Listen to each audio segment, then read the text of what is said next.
I'm Stanley Leong together with Cheryl Goh. Thank you for joining us on Work It on CNA938. How are your drawing skills? Can you sketch anything that others can make out? Because I'm pretty bad, Cheryl, at Pictionary. Same. I can draw stickmen, but that's about it. Maybe that's good enough. I don't know. But, because if you can't draw, your business might actually be in jeopardy, could be in jeopardy.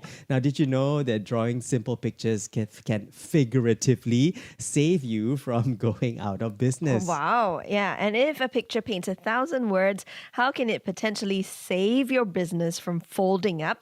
Well, we're going to put pen to paper now with our guests who are co-authors of the S.T.A.R system, a science-backed visual thinking blueprint to building resilient businesses.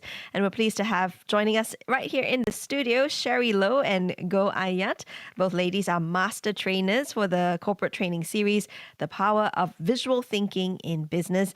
And they are also associate lecturers at tertiary institutions. That's right. They are with Infiniskills, which facilitates the building of organizational capability for innovation and growth by developing individual competency in visual thinking. So whatever is visual thinking, we will get a picture shortly. But first up, welcome ladies to our show, Ayat and Sherry. Thank you. Thank you for inviting us. Well, let's first off start by getting a better understanding of whatever the S.T.A.R system is and what it seeks to achieve.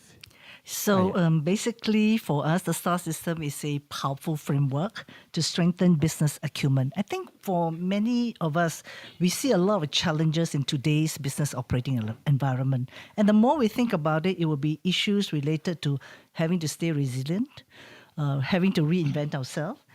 And I guess the question begs us is that how do we do it? And so we develop, through many years of our corporate training as well as our work in visual thinking, we developed this S.T.A.R system, which is actually story, takeaway, application, reflection, and with the intent to actually build capabilities before any crisis happens. So if we have it, we'll probably be able to see sharper. Okay. Oh, okay. That's very interesting. Can you also help us grasp the 6-6 visual thinking framework by best-selling author Dan Rome and how it's linked to the S.T.A.R system? Yeah, in fact, how did you start working with Dan in the first place? Oh, that's interesting. I think it went back probably 14 years ago. The book was actually featured in Business Week as the most innovative design book. And I don't know why I so boldly wrote to him to ask him to represent him in this part of the world. And then the rest was history. So I started working with him from 2010. And then when Sherry joined the team, together we actually then worked towards building up the S.T.A.R system. And the reason being, I guess, is we both subscribe very strongly in visual thinking. And we also, through our workshops and training, we find that often there are a lot of things that people tell you, you can do this, you can do that. But I guess where we want to is to handhold a little bit with some tools and frameworks for people to get to point A to point B, and then build that capability to work towards it. And so basically the 6x6 framework is actually based on the science of vision. And understanding the science of vision and how our eye sees, we will be able to appreciate the way we draw our pictures. Yeah. So if I were to very quickly sum it up, is basically, as we can see, the reason why you and I can see each other is because there's light. Yeah. And the moment the objects around us, the light hits to our eyes, and then it hits millions and photons will enter our eyes, and then it goes to our retina and sends messages. And there is this sequence of patterns that we see. So the first thing just like we enter the room here, we will see who and what is in the room. We will see the number of people. We quantify what we see. And then we will then look at where we are. So you're sitting opposite me, and the Sherry is on the right-hand side, Cheryl is on the left. So basically it tells us the positioning. And the moment there is movement, then we can tell time has passed. So there is a when. Yeah, so we have a who, what, a how much, a where, a when. And then as we put everything together in sequence, the object, the how much, the where, and the when, we then have the how of how everything happens. And then the last part is actually the why, which is actually the cognitive ability for us to understand the scenarios or rationale of the things behind us. So with that, the takeaway with based on eyes, the way our eye sees, it is actually predictable. It is in this sequence we do it. It's not random anymore. Yeah. So that's how the 6x6 is built up. And then with our work, we use that as a foundation to build the next step to help people probably navigate through today's difficult times. Wow. So it's a bit like learning a little bit from the current and the past as well to chart the future. That's correct. Is that right? Yeah, that's correct. Except that we draw. We draw. Yeah. Okay, you draw, which gets me a little bit nervous because I am a hopeless drawer. I can't even draw a stick figure that people would recognize. Yeah. So when you talk about drawing and pictures are involved, do we need to be, I suppose many of our listeners will be thinking, yeah, Stanley, I agree with you. I'm also, hopeless at drawing, can't win a Pictionary game. Do we need to be a Leonardo da Vinci in order for us to be able to apply visual thinking? Sherry? Well, if you think about it, let's if I were to ask you, all right, what comes to mind immediately when I say this? So what comes to mind immediately when I say bicycle? 2 wheels. Very good. You visualize the handles, the frame of the bike. Yeah. Perfect. and that's actually how we think, we see the world around us. It's visuals. I mean, I'll be very shocked. All of us in here will be very shocked if the answer has been BICYCLE.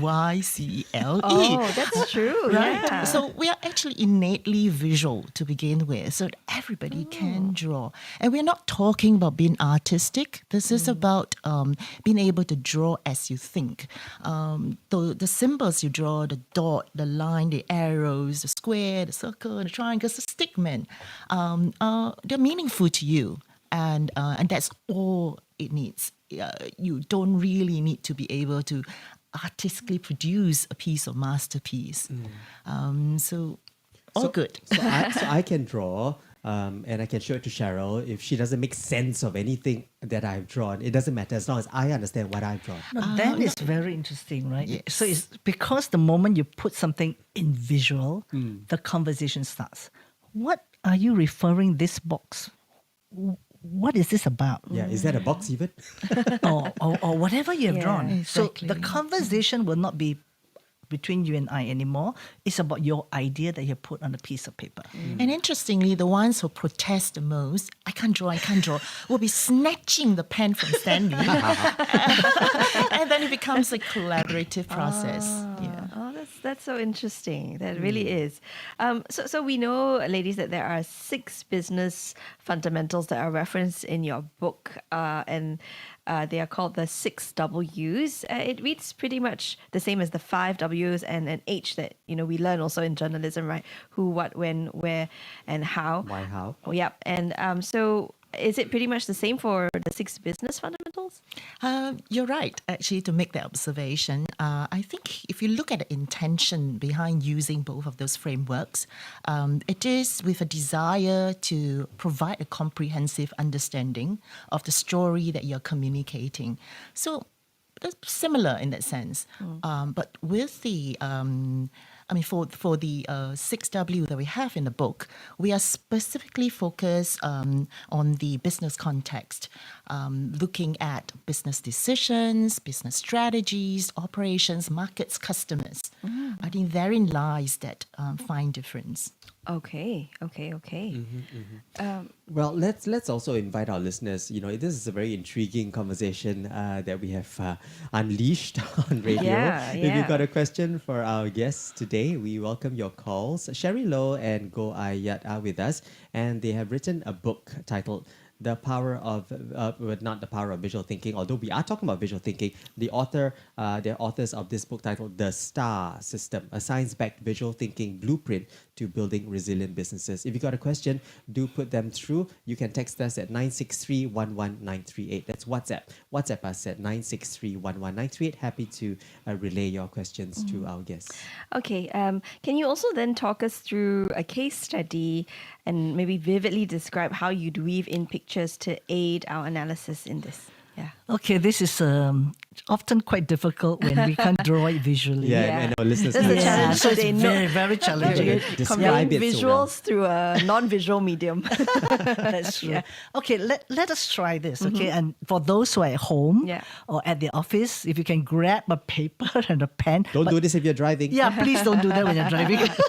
So basically what we want you to do is just start with drawing your family composition. So for some of us, when we do this exercise in a training room, and then they will probably draw grandparents. So probably an emoticon to represent that, or a stick man, and then they draw themselves, then their kids. And if you ask Sherry to draw it, she will probably draw 3 dogs. Oh, okay. So for I will her- do 2. Yeah, you will do too, right? Yeah. So basically, our family composition actually has expanded. And there's one very interesting company that actually looked at this additional family or new family member and then create this opportunity to run a business on this. And that's what when we talk about the 6x6, the first thing we draw is the customers. So potentially this dog or 3 dogs or 2 dogs become your customer. So with that, the company is actually Nestle. So now we draw this successful story. So Nestle identify this opportunity, and what they do is then they look at the next W, or rather we draw the picture as the next W as in the how much picture. And then when we look at the how much, we generally draw a chart. And so when we draw a chart, we were actually looking at the kind of revenue they generate. So their revenue in these segments, like in milk products and ice creams, beverage. And then in the late 1990s, they also had what we call pet food and pet care, they call it. And then they have, of course, the pharmaceutical products. So with that, they then identify that potentially, if I'm taking the customer as pets, the question we will ask is, how big is this customer base? And if it's large enough, then there will be this opportunity identified. And then we look at the where.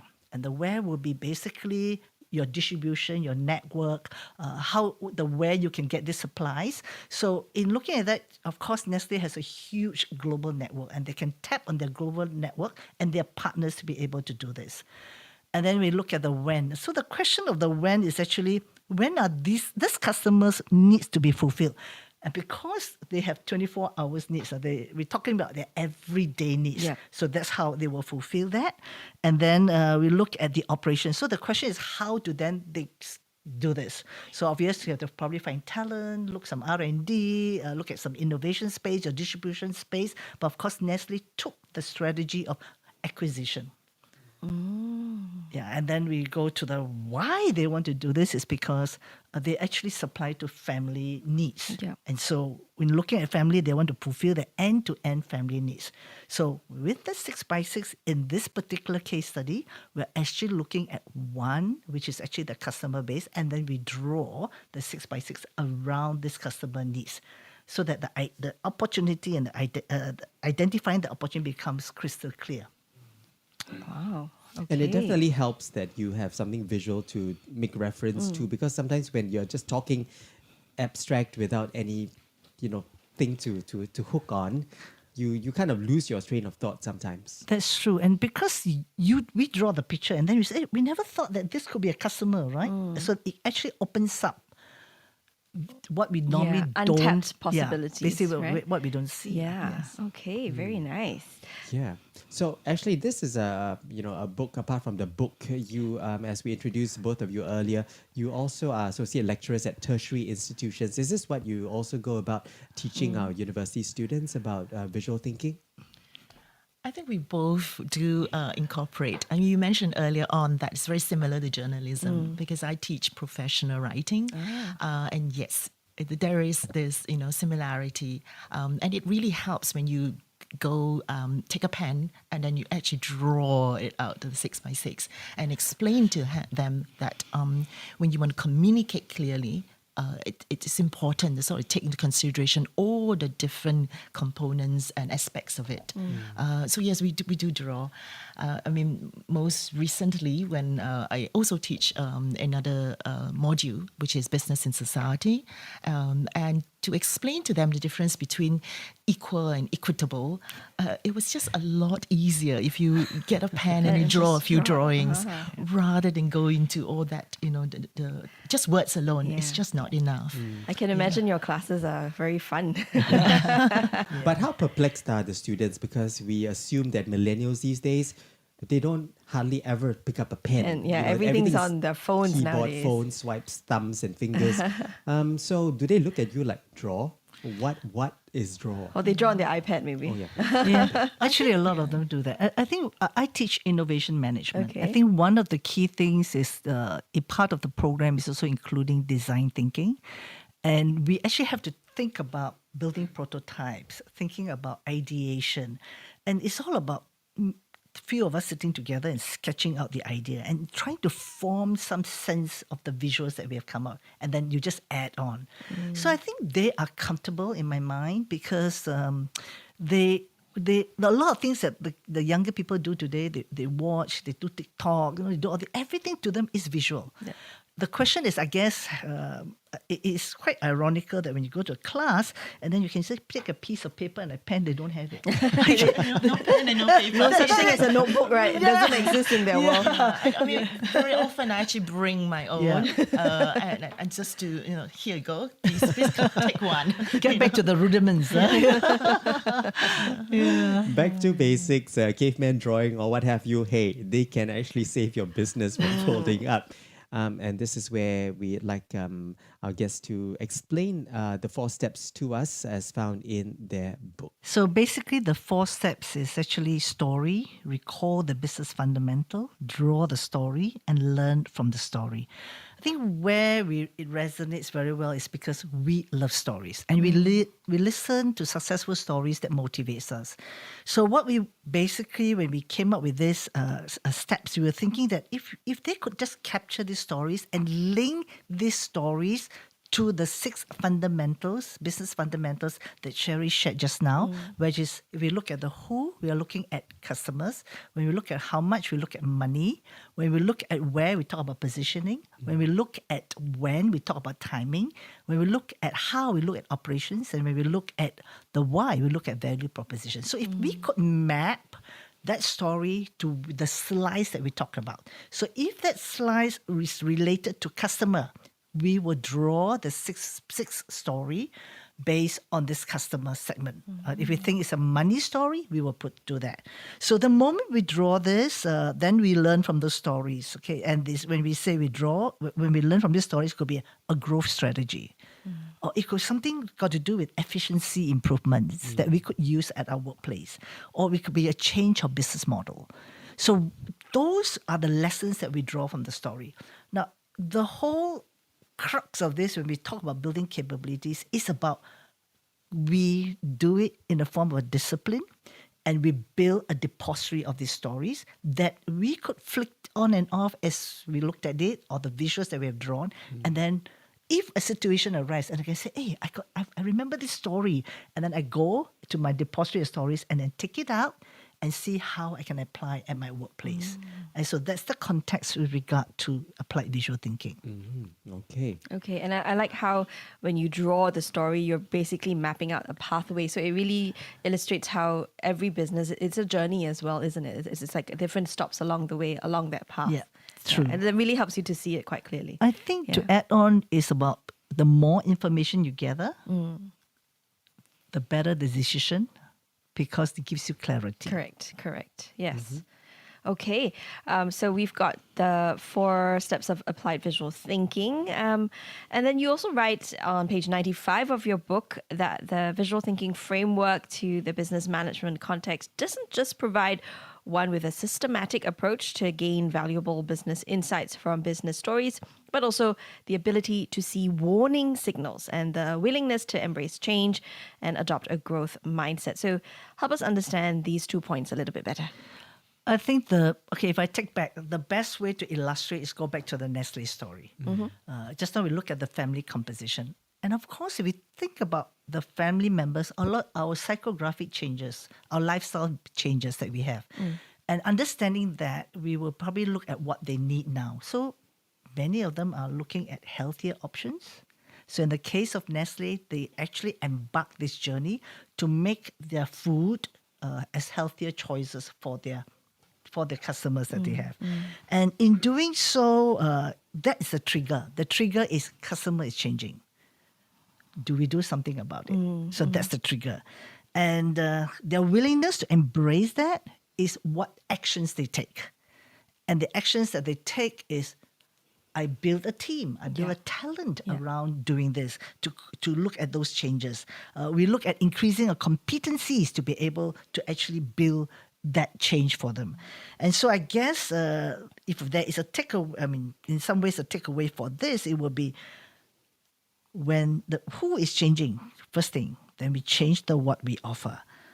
So that's where, in terms of looking at that will be looking at the warning signals and the willingness to actually embrace that. That's how we have crafted the 6 R's. All right. It is actually a way to sort of guide you through very purposeful goals, and then to take intentional action.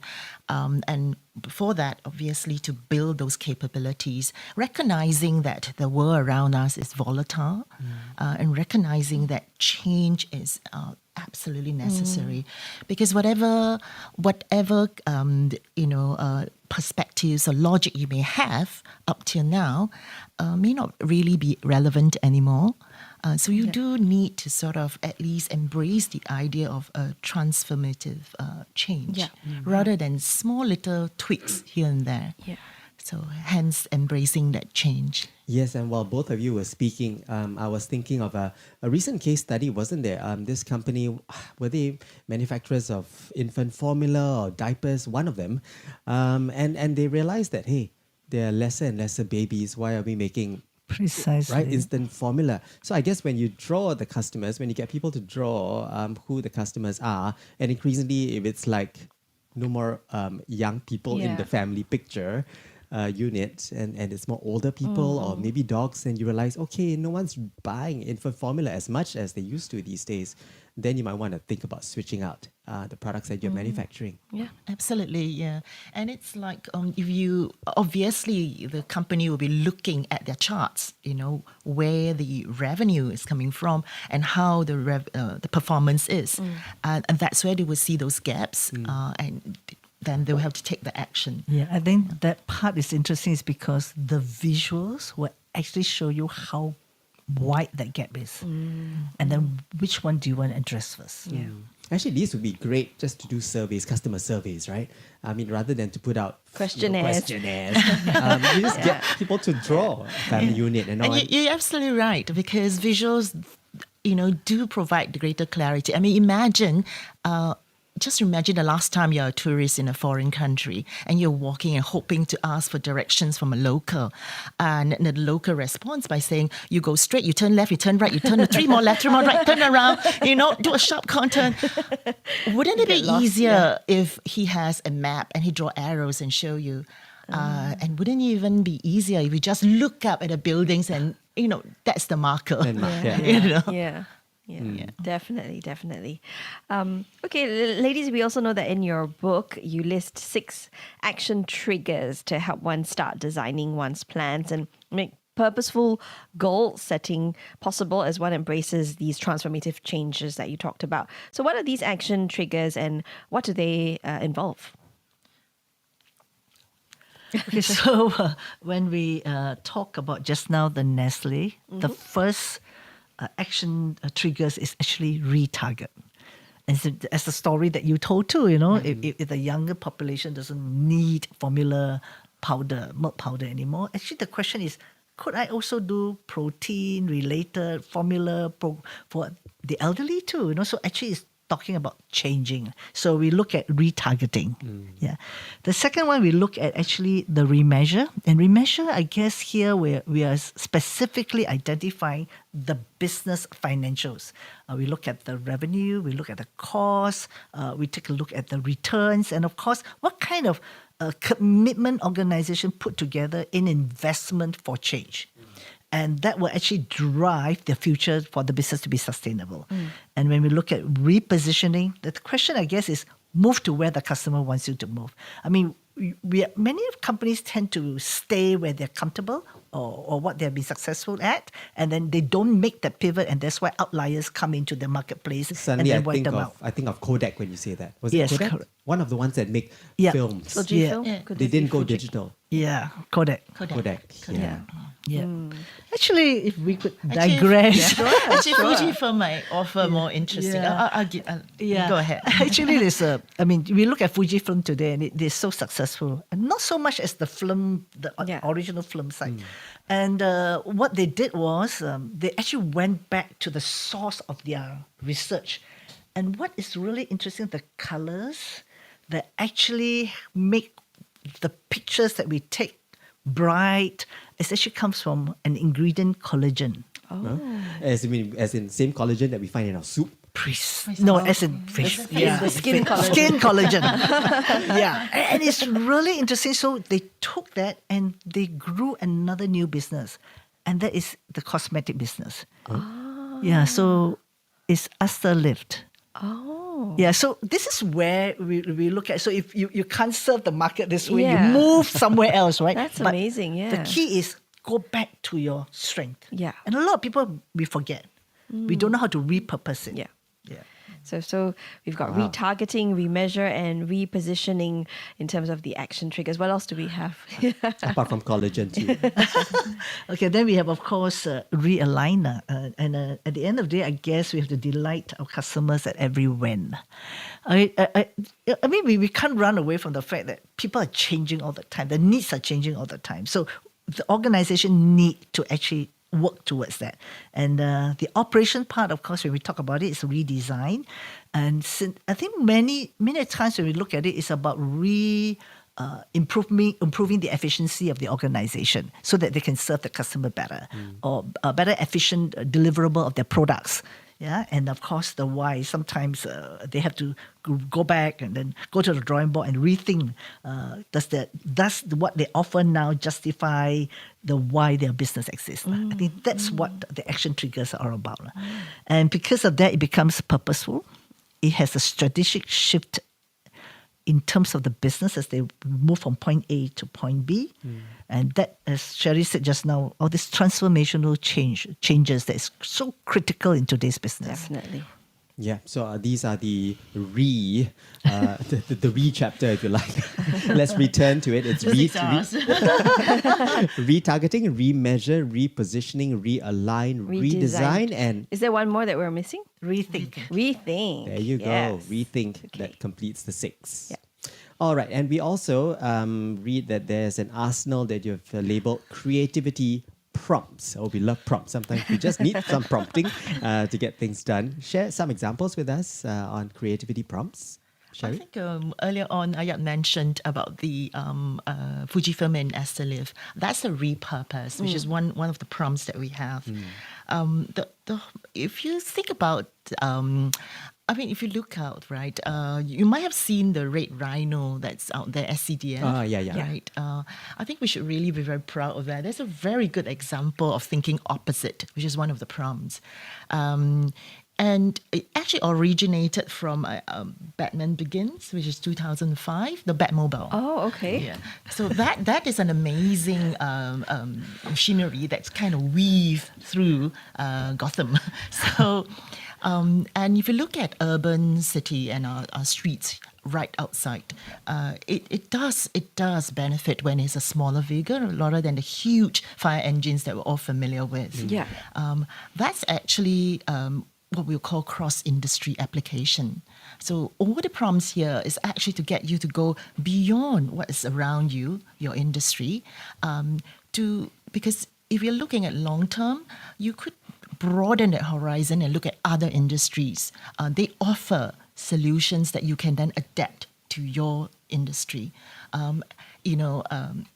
the Batmobile is Yeah. movie. Yeah. Yeah. And then In real life. Like in real yeah. life, Yeah. it's a Red Rhino. Yeah, and it's they're much more nimble, like you said, than Yes, the yes. big and chunky fire engines, isn't it? Yeah. I mean, we highlight a few of those prompts, Yeah. but it's really not about the prompts per se because there are many, many, many more out there. It's just it's the thinking that we want to sort of convey, the idea that creativity can be learned and it can be systematic, and if you were to just broaden the horizon, apply those prompts. And you're right, prompts are like scaffold. They help you go further. So that's what we hoped to put across. Although I still have an issue. Why they call it red rhinos? I mean, red gazelle, wouldn't it be more agile? Right, because it's still quite wide, like, it's quite wide, and there's a nice ring to it, right? Red rhino. Okay, the RRs. Okay. Whatever you say, Cheryl. I don't know why I'm copying SDF, but anyway. All right, let's put the fire out and talk about how where the listeners can how listeners can get a copy of the book, which is titled The S.T.A.R System, a science-backed visual thinking blueprint to building resilient businesses.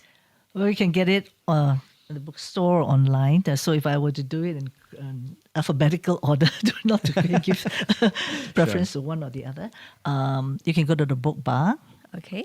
and Kinokuniya, Kinokuniya, yeah. Popular, Times. Okay. And so, then online, it will be Amazon or Kinokuniya.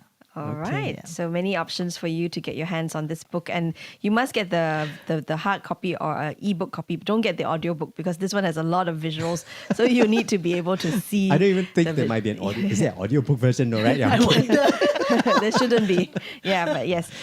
Get your hands. Have a look at the illustrations in the book because they're really, really quite fun to look at as well. Yeah. All right. Thank you so much, ladies. We've been speaking to Sherry Low and Go Ayat, who are co-authors of The S.T.A.R System, a science-backed visual thinking blueprint to building business resilience. Thank you so much for joining us in the studio today. Thank you. Thank you you for both. having us.